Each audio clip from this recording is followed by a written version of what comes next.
কথা আছে ইয়ান্তুন হামখ্যাং করে দে ইয়ান্তরাতেই ভাই চলাই নিয়ে যাইব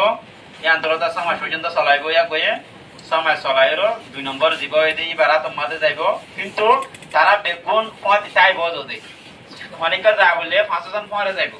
ও যেবা পাওয়ার ইনচার্জ আছে ইয়ান দাসে অনেক জন আছে তাই বলি ইয়ান মানে বা তো পাওয়ার আছে মানে ইয়ান নদে ওই তারা 4 জনেরই বেগ অনেক নহুনাইরো হামগুরি বান্ন কিন্তু তারা 5 জন পথে যাগবা পরে যাইব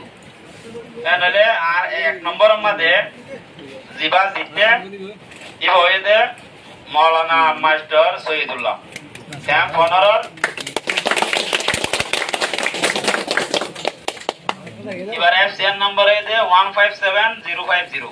এবার টাউনশিপ হয়ে যাচ্ছে প্রতিরং আর 2 নম্বরের মধ্যে জিবা জিতে এবার নাম হইতে মিস্টার জাহাঙ্গীর আলম নলে মৌলানা শহীদুল্লাহর পরে জিবা পাওয়ার ইনচার্জ হবো ই হইতে মিস্টার জাহাঙ্গীর আলম ইয়ার পরে আছে 3 নম্বরের মধ্যে জিতে দিব হইতে আর কোকি মং জিবারে রফিক হইরো চিনি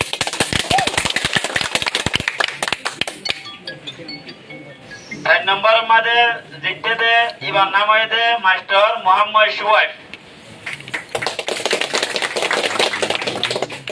ইয়ার পরে 5 নম্বরের মধ্যে জিতে দে ইয়া নাম হইতে আছে সাজিদা বেগম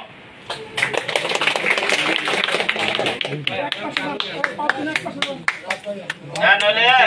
আর রোহিঙ্গা সিভিল সোসাইটি অর্গানাইজেশনের 500 ইরা কল হইতে Maulana Shahidullah Jahangir mister Jahangir Alam mister Kimong mister Shuaib miss Sajida Begum Maulana Shahidullah mister Jahangir Alam mister Kimong mister Mohammad Shuaib miss Sajida Begum